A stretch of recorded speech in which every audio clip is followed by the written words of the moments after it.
சிவகாமியின் சபதம் பாகம் 3 மூன்றாம் அத்தியாயம். உடன்படிக்கை. வாதாபி சக்கரவர்த்தியும் பாண்டிய மன்னனும் விரைவில் மனமொத்த சிநேகிதர்களாகிவிட்டார்கள். ஜெயந்தவர்மன் கொள்ளிடத்து வடகரைக்கு வந்து சில நாள் தன்னுடைய விருந்தாளியாக இருக்க வேண்டுமென்று புலிகேசி கேட்டுக்கொண்டான். அவ்விதமே ஜெயந்தவர்மன் தன்னுடைய முக்கிய மந்திரி பிரதானிகளுடன் மறுநாள் கொள்ளிடத்தின் வடகரைக்கு வந்தான். புலிகேசி ஆடம்பர ராஜோபசாரங்களுடன் ஜெயந்தவர்மனை வரவேற்றதுடன் தன்னுடைய 4 வகை படைகளையும் ஜெயந்தவர்மனுக்கு காட்டி அவன் பிரமிக்கும்படி செய்தான். தடபுடலான விருந்துக்கு பிறகு வாதாபியின் வில்லாளிகள், வாழ்வீரர்கள், மல்லர்கள் முதலியோர் அந்த பேரரசர்களின் முன்னிலையில் தத்தம் திறமைகளை காட்டினார்கள். பிறகு வாதாபியின் அரண்மனை கவிஞர் சந்தர்ப்பத்துக்கு ஏற்ப தாம் புனைந்திருந்த புகழ்ச்சி கவிதைகளை பாடினார். கணக்கற்ற வெண்கொற்ற குடைகளினாலும் வெண் சாமரங்களினாலும் அலையெறியும் திருப்பார்கடலை போல் விளங்கிய வாதாபியின் சேனா சமுத்திரமானது துங்கபத்திரை நதிக்கரையிலிருந்து பொங்கி தெற்கு நோக்கி வந்தது பற்றியும், அந்த சேனா சமுத்திரத்தை தூரத்தில் கண்டதுமே காஞ்சி மகேந்திர பல்லவன் நடுநடுங்கி போய் தனது சிறு குட்டையொத்த படையுடன் காஞ்சிக்கோட்டைக்குள் ஒளிந்து கொண்டது பற்றியும், பிறகு வாதாபி சக்கரவர்த்தி அழகிய கயல் மீன்கள் துள்ளி விளையாடும் காவேரி நதியை காண ஆவல் கொண்டு தெற்கு நோக்கி வந்தது பற்றியும், காவேரி கரையிலே மதுரை பாண்டிய மன்னனை சந்தித்து அளவளாவை மகிழ்ந்தது பற்றியும், வாதாபியின் யானைகள் காவேரியில் வரிசையாக நின்று பாலம் அமைத்தபோது காவேரியின் நீரோட்டம் தடைப்பட்டு நின்றது பற்றியும், யானைகளின் மத நீர் நதியில் விழுந்ததனால் பிரவாகம் மேலும் பெருகி கரைகளை மோதியது பற்றியும் வர்ணித்திருந்த பாடல்களை வாதாபியின் ராஜகவி பாடியபோது பாண்டியனும் மற்ற சிற்றரசர்களும் மது உண்டவர்களைப் போல் மதிமயங்கி நின்றார்கள். எல்லாம் முடிந்து ஜெயேந்திரவர்ம பாண்டியன் புலிகேசியிடம் விடைபெற வேண்டிய சமயம் வந்தபோது, சத்யாச்சிரயா, பல்லவனை முறியடித்து காஞ்சியை கைப்பற்றிய பிறகு அப்படியே தாங்கள் திரும்பி போய்விடக்கூடாது, மதுரைக்கும் விஜயம் செய்துவிட்டு போக வேண்டும் என்றான். அந்த நாளில் காஞ்சிக்கு அடுத்தபடியாக தென்னாட்டில் பிரசித்தமாக விளங்கிய மதுரை மாநகருக்கும் புலிகேசி வந்தால் பாண்டியர்களின் சீர் சிறப்புகளையெல்லாம் காட்டி அவனை பிரமிக்கச் செய்யலாம் என்பது ஜெயந்தவர்மனுடைய எண்ணம். அதை கேட்ட புலிகேசி ஒரு பெருமூச்சு விட்டான். ஆம், எனக்கு மதுரையையும் பார்க்க வேண்டுமென்ற எண்ணம் வெகு காலமாக உண்டு. காஞ்சியை பற்றி எழுதிய பிக்ஷு மதுரையை பற்றியும் எழுதியிருந்தார். ஆனால் இன்று புலிகேசி சொல்லி வரும்போதே பாண்டியன் குறுக்கிட்டு, புத்த பிக்ஷுவை பற்றி தங்களை நானே கேட்க வேண்டும் என்று இருந்தேன். அவர் இங்கே, தங்களுடன் அவர் இருப்பார் என்றல்வா எண்ணினேன் என்றான். பிக்ஷுவை பற்றித்தானே தகவல் ஒன்றும் தெரியவில்லை. அவரை பற்றி நானே தங்களிடம் கேட்க வேண்டும் என்று இருந்தேன். மதுரைக்கு வந்திருந்தார் அல்லவா? அங்கே என்ன நடந்தது? தங்களிடம் என்ன சொல்லிவிட்டு கிளம்பினார்? எங்கே போவதாக சொன்னார் என்று வாதாபி மன்னன் வினவினான்.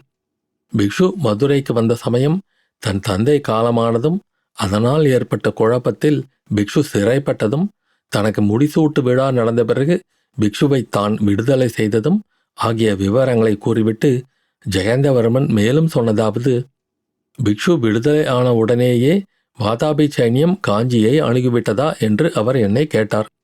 இல்லை, இன்னும் வடபெண்ணை கரையிலேதான் இருக்கிறது என்று நான் தெரிவித்ததும் அவர் பெரிதும் ஆச்சரியமடைந்தார். என்னை சைனியத்துடன் கொள்ளிடக்கரைக்கு வந்து இருக்கும்படி சொல்லிவிட்டு தாம் முன்னாலே போவதாக அவர் கிளம்பினார். பின்னர் தங்களை வந்து அவர் சந்திக்கவே இல்லையா? இல்லை, அதுதான் மிக்க அதிசயமாயிருக்கிறது. அந்த மூடன் துர்விநீதனால் இருவருக்கும் ஏதாவது நேர்ந்து விட்டதோ என்னமோ? ஒன்றுமே தெரியவில்லை. பிக்ஷு இல்லாதது எனக்கு ஒரு கை இல்லாதது மாதிரி இருக்கிறது என்றான் புலிகேசி. இதற்கு பாண்டியன், ஆமாம், ஒரு சில நாள் பழக்கத்திலேயே பிக்ஷுவிடம் எனக்கு மிக்க மதிப்பு ஏற்பட்டுவிட்டது. ஆனால் இந்த கங்கா நாட்டான் எதற்காக இப்படி அவசரமாக சென்று அகப்பட்டு கொண்டான்? பிக்ஷு என்னிடம் சொன்னது ஒன்று, துர்விநீதன் செய்தது வேறொன்றாக அல்லவா இருக்கிறது. ஒருவேளை மகேந்திர பல்லவன் தப்பி ஓட முயன்றால் நான் கொள்ளிடக்கரையில் நின்று தடுக்க வேண்டுமென்றும், துர்விநீதன் மேற்கு எல்லையில் நின்று தடுக்க ஏற்பாடு செய்திருப்பதாகவும் பிக்ஷு சொன்னார். அப்படி இருக்க துர்விநீதன் எதற்காக அவசரப்பட்டு காஞ்சியை நெருங்கினான்? அதனால் புள்ளலூரில் ஏதோ பிரமாத வெற்றி அடைந்து விட்டதாக பல்லவன் பறை அடித்து கொள்ள இடம் கொடுத்து விட்டானே. அதனாலே அல்லவா பல்லவ நாட்டு மக்களும் சோழ நாட்டு குடிகளும் கூட மிக்க கர்வம் கொண்டிருக்கிறார்கள் என்றான். துர்விநீதன் விஷயம் பெரிய மர்மமாகத்தான் இருக்கிறது. அவன் உயிரோடு இருக்கிறானா செத்துப்போய் விட்டானா என்று கூட நிச்சயமாக தெரியவில்லை. அவனை பற்றி தெரிந்தால் பிக்ஷுவை பற்றியும் ஏதாவது விவரம் அறியலாம். ஆனால் இந்த தரித்திரம் பிடித்த பல்லவ நாட்டு கிராமங்களில் யாரை என்ன கேட்டாலும் எங்களுக்கு ஒன்றும் தெரியாது என்கிறார்கள். ஒவ்வொரு சமயம் எனக்கு வருகிற கோபத்தில் பல்லவரின் ஆட்சிக்கு உட்பட்ட கிராமங்களிலே ஒரு வீடு ஒரு கூரை மிச்சமில்லாமல் எல்லாவற்றையும் கொளுத்தி பஸ்மீகரம் செய்து விடலாமா என்று தோன்றுகிறது. இவ்விதம் புலிகேசி கூறியபோது ஏற்கனவே கோவை பழம் போல சிவந்திருந்த அவனுடைய கண்களில் அக்னி ஜுவாலை வீசிற்று. ஆமாம் ஆமாம், நானும் எல்லாம் கேள்விப்பட்டேன். ஏரிகளையெல்லாம் உடைத்துவிட்டு இந்த வருஷம் கோடை காலத்தில் சாகுபடியே செய்யாமல் பல்லவ நாட்டு மக்கள் இருந்து விட்டார்களாம். எந்த கிராமத்துக்கு போனாலும் பஞ்சப்பாட்டு பாடுகிறார்களாம். தானியத்தை ஒழித்து வைத்துக்கொண்டு எங்களுக்கே சாப்பாடு இல்லை, பட்டினி கிடைக்கிறோம் என்று முறையிடுகிறார்களாம். பொல்லாத ஜனங்கள் என்றான் பாண்டியன். அவர்களுடைய பொல்லாத்தனத்தை அடக்க எனக்கு வழி தெரியும். ஒழித்து வைத்திருக்கும் தானியங்களை எடுத்து கொடுக்கும்படி செய்யவும் தெரியும். அதெல்லாம் இப்போது வேண்டாம் என்று பார்த்து கொண்டிருக்கிறேன். இந்த சோழ நாட்டு திமிர் பிடித்த மக்களுக்கு நானும் ஒரு நாள் பாடம் கற்பிக்க வேண்டும். காஞ்சிக்கோட்டை பிடிபடட்டும் என்றுதான் பார்த்து கொண்டிருக்கிறேன். இருக்கட்டும், துர்விநீதனை பற்றியல்லவா கேட்டுக்கொண்டிருந்தீர்கள். என்னுடைய ஒற்றர்கள் ஏதோ சொன்னதாக ஞாபகம் இருக்கிறது. இதோ விசாரிக்கிறேன் என்று ஜெயந்தவர்மன் கூறி தன்னுடைய ஒற்றர் படை தலைவனை வரவழைத்து கேட்டான். ஒற்றர் தலைவன் கூறியதாவது: நம்முடைய சைன்யம் காவேரியை தாண்டி கொள்ளிடத்தை நெருங்கிக் கொண்டிருந்தபோது புள்ளலூர் சண்டையை பற்றிய செய்தி வந்தது. உடனே சிலரை நான் அனுப்பி நிலைமையை விசாரித்து வரச் செய்தேன்.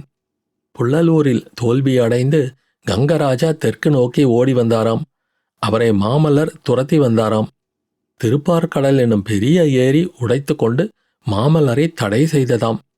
இதனால் கங்கராஜா தென்பெண்ணைக்கு இக்கரை வந்து பாடலிபுரத்து சமணர் பள்ளியில் ஒளிந்து கொண்டாராம்.